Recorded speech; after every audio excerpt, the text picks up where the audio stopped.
I'm Cianne Fragione, and I've been on the committee at Hillyer for approximately 14 years. The two pieces that you have, one is called What Is Left Is Lace, and it's been a series of mine that started with paintings, and these particular pieces were print, and it also moved into assemblage. This work is really about, about a time when I was living in Italy near an archaeological dig, and I'm always wondering, like, when I go through these digs, like, what is below me? My primary role was being on the artist committee, looking for people to submit, as well as reviewing with the other artist committee people. And the other primary thing was the mentoringship. And that seemed to be a very important part. Once we chose the people, we were assigned 2 or 3 different people. We often could choose, but then sometimes the director would choose people that they felt was fitting. And that was really a wonderful aspect of the process. You get to work with one-on-one, as well as, I found that some of these artists, we still continue to be in friendship and in touch, and that was very special. In 2012, I was in Lo Studio di Nipoto. It was a residency that Rose Michelle started.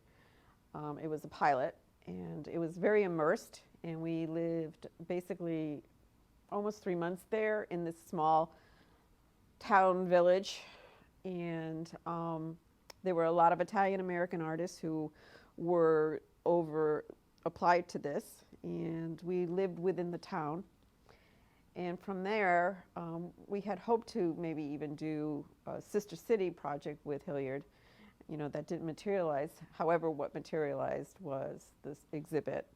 And Samantha at the time was the director, and she helped as well curate it.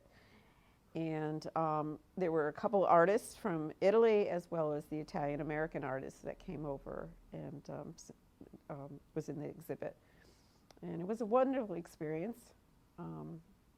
And I'm glad I was able to do that. I remember sitting around, especially it was usually in the evening when we were looking through all the images, and there was a lively discussion in that. I enjoyed that. And also, I think back in how the shows were packed with people, and it was like a lot of energy. There was a lot of give and take, and I think Hillyer had a very special place for most of us, and still does, who served on this committee.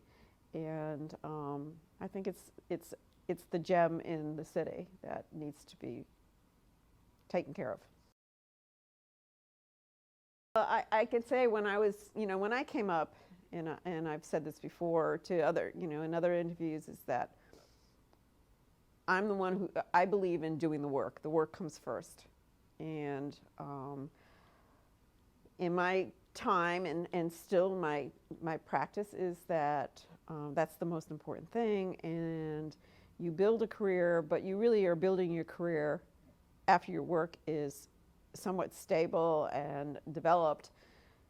And what I see today is I see a lot of young artists, they graduate school and they're already worried about selling, or they've only been painting for a year and they're worried about selling. And you shouldn't be worrying about that. You should be concerned about the work and creating that discipline and establishing your voice and recognizing it's going to keep growing. I think it's important to worry about that first. And then as time, you do start to develop your career, but it's not going to happen overnight. It's a lifelong commitment, and it has an ebb and flow. But the work is the most important thing, because what I see today is like a fashion statement.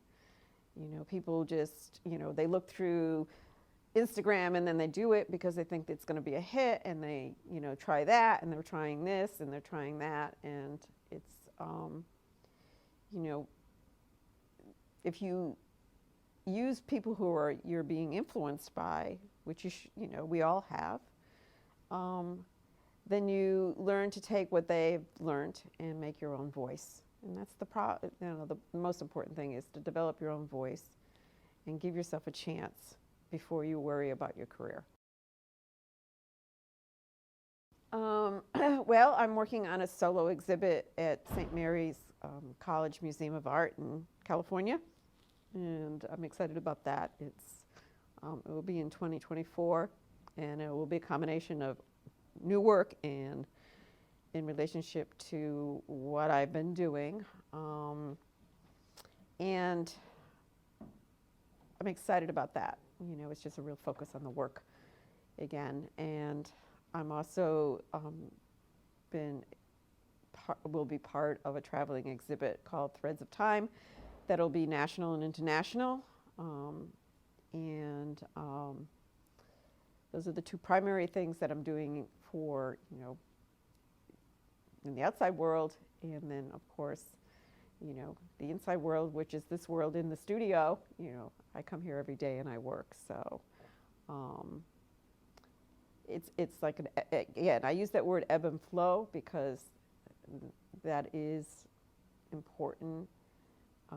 There will be times when I'm in the outer world and working and communicating and being in touch with people, and there's times where I'm really here in the studio.